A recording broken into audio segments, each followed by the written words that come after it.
Bonjour à tous, dans cette vidéo, nous allons parler de la lunette astronomique afocale et plus précisément du cercle oculaire. Le cercle oculaire a plusieurs définitions et nous allons nous intéresser à la première d'entre elles. Et pour cela, nous allons reprendre une lunette astronomique afocale constituée d'un objectif et d'un oculaire. Et je vous rappelle qu'une lunette astronomique est afocale lorsque le plan focal de l'objectif, caractérisé par la distance avec son foyer, ici f'1, est superposé avec le plan focal de l'oculaire, qui est caractérisé ici par la distance f2O2. Voilà, nous allons pour cela nous intéresser au trajet de plusieurs faisceaux qui seraient issus d'un objet situé à l'infini. Prenons le premier faisceau le plus simple, celui qui est parallèle à l'axe optique. Nous obtenons le trajet de ce faisceau à travers la lentille et nous obtenons que la lumière ici est plus concentrée, puisque au lieu d'être étalée sur toute cette surface-là, elle est étalée sur une plus petite surface à droite. Deuxième rayon, celui qui est en rouge, lors de sa construction, nous obtenons que le rayon est également obtenu plus concentré. Par contre, il est toujours penché par rapport à l'axe optique. Troisième rayon, troisième faisceau, pardon, celui qui est en bleu, la construction se fait ici, et nous constatons que tous ces faisceaux-là viennent concourir en une même zone qui vient concentrer le plus de lumière, et cette zone, c'est celle que l'on appelle le cercle oculaire.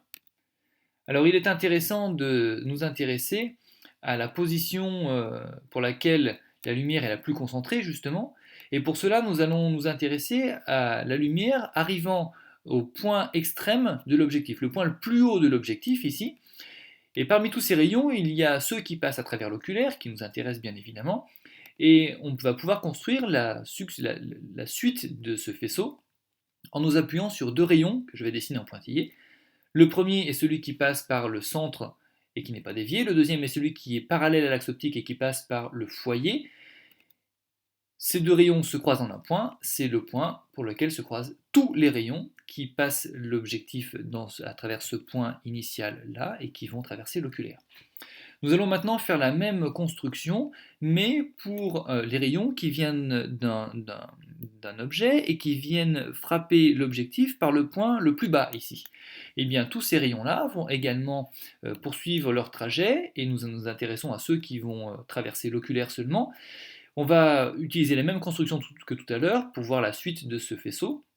Le rayon qui passe par le centre n'est pas dévié, celui qui arrive parallèlement à l'axe optique émerge en passant par le foyer, et nous allons pouvoir construire la suite de ce faisceau-là, et nous constatons donc que tous les rayons qui vont arriver entre les deux points extrêmes de l'objectif, le point ici bleu et le point rouge, vont nous donner des points situés ici, compris entre le point extrême rouge et le point extrême bleu.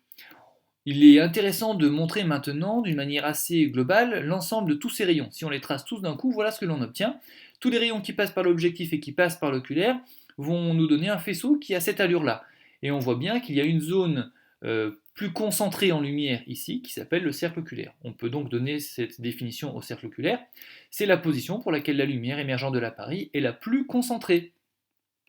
C'est donc logiquement à ce point-là qu'il faut placer notre œil, tout simplement parce que en plaçant notre œil ici, toute la lumière qui traverse l'oculaire entre dans l'œil, alors que si l'œil était placé un petit peu plus en amont ou un petit peu plus en aval, alors il n'y aurait qu'une partie de l'œil qui verrait une partie de la lumière pardon, qui rentrerait dans l'œil.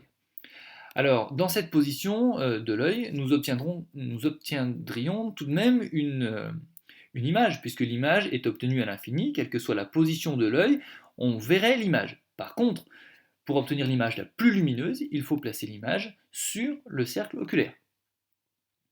Deuxième définition maintenant du cercle oculaire. En reprenant les tracés que nous avons effectués des rayons tout à l'heure en pointillé, je les replace ici, nous avons obtenu la position de ce point-là, cet objet-là, si on considère ce point comme un objet, son image se situe ici, et puis si l'on s'intéresse maintenant à cet objet-là a une image qui se situe ici, et c'est la construction que nous avons obtenue tout à l'heure pour placer le cercle oculaire. On peut donc donner comme deuxième définition du cercle oculaire, le cercle oculaire c'est l'image de la monture de l'objectif par l'oculaire. Il s'agit donc pour la construction simplement de considérer que l'objectif sert d'objet pour l'oculaire et nous avons obtenu ici la position du cercle oculaire. Voilà, je vous remercie pour votre attention.